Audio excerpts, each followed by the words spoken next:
एक बेटी जब विवाह करके ससुराल जाती है तो वहाँ सास की बड़ी शिकायत करती है। और शिकायत किससे करती है? अपने पति से। किसके खिलाफ? उस पति की माँ के खिलाफ। और बेटा भी धीरे धीरे धीरे धीरे कुछ ही वर्ष लग पाते हैं माँ के खिलाफ खड़ा हो जाता है। बेटे के मन में माँ के प्रति एक दरार पैदा हो जाती है, एक द्वेष की दीवार खड़ी हो जाती है। बहू यही शिकायत करती है अपने पति से कि ये बहुत सुनाती हैं, बहुत बोलती हैं, हर समय मुझे काम के लिए कहती रहती हैं, मुझसे इतना काम नहीं होता, मैं थक जाती हूँ, मैं इतना नहीं सुन सकती, इतना नहीं सह सकती।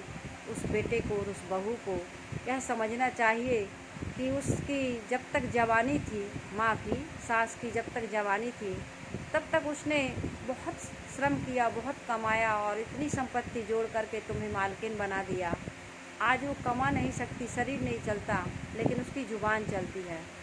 जिस बहू को सास की ज़ुबान अच्छी नहीं लगती है, दो बात सुन नहीं सकती है, सह नहीं सकती है, उसको उसकी संपत्ति का उपयोग करने का या उस घर में रहने का या उसके सामान को अपना हक जमाने का कोई अधिकार नहीं है। मुझे यह बात बहुत बुरी लगती है, बहुत बेकार लगती है और बड़ा दुख होता है कि बहू को सास की और हर चीज़ पसंद है, उसका बेटा पसंद है, उसकी संपत्ति पसंद है, उसकी जो चीज़ें हैं, वस्तुएं हैं, वो पसंद हैं। बस पसंद नहीं है तो माँ की ज़ुबान। तुम्हें सब कुछ अच्छा लगता है, सब चीज़ तुम्हें बड़ी प्यारी लगती हैं और उसी बेटे को उस माँ के खिलाफ़ खड़ी कर देती हो जिस बेटे को उसने 9 महीने गर्भ में रखा, पैदा किया, पाल पोस के बड़ा किया, पढ़ाया लिखाया, विवाह किया और अपना पेट काट करके अपनी शौक़ कभी पूरी ना करके तुम्हें इतने बड़े परिवार की, इतनी बड़ी संपत्ति की, इतने बड़े घर की मालकिन बना दी। आज तुमसे दो बातें सहन नहीं होती हैं।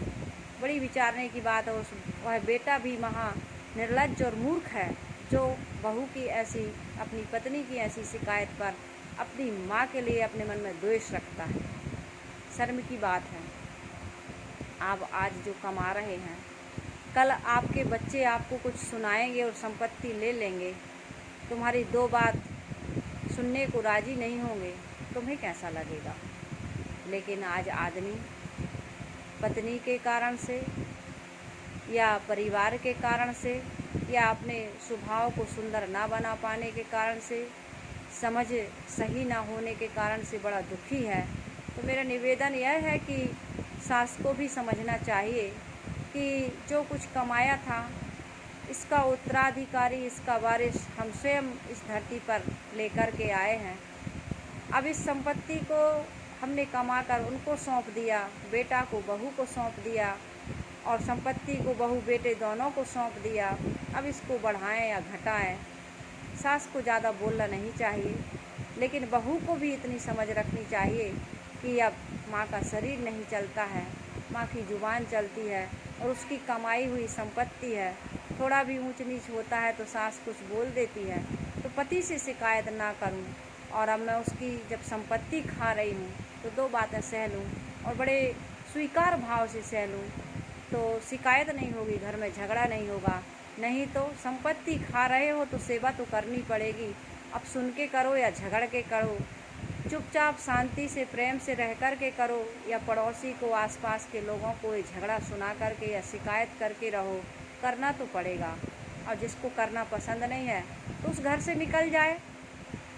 सास अपनी संपत्ति को दे करके या किसी प्रकार से भी अपना सेवा करवा लेगी, किसी के साथ रह लेगी, लेकिन ऐसा नहीं होता। सुनने के लिए हम कायर हैं और संपत्ति के बंटवारे के लिए हम सूरवीर हैं। ऐसी उल्टी रीति चला करके आज संसार के सभी लोग दुखी हैं और दुख से रह रहे हैं। विचार यह करना होगा कि ये सास बहू और माँ बेटे का झगड़ा या पिता पुत्र का झगड़ा हमारे जीवन में जो मचा हुआ है, घर परिवारों में खूब जोर पकड़ रहा है, इसका समाधान क्या है, इस पर आप लोग विचार करते रहिए।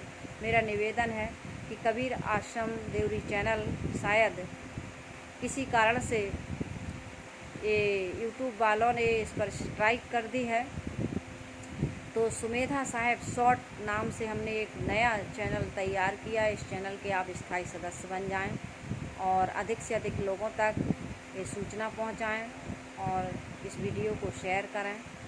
आपका बहुत बहुत आभार, बहुत बहुत धन्यवाद। आप सबका ऐसा ही प्यार इस कबीर आश्रम देवरी को मिलता रहे सुमेधा साहिब शॉर्ट चैनल के माध्यम से। नमस्कार, धन्यवाद।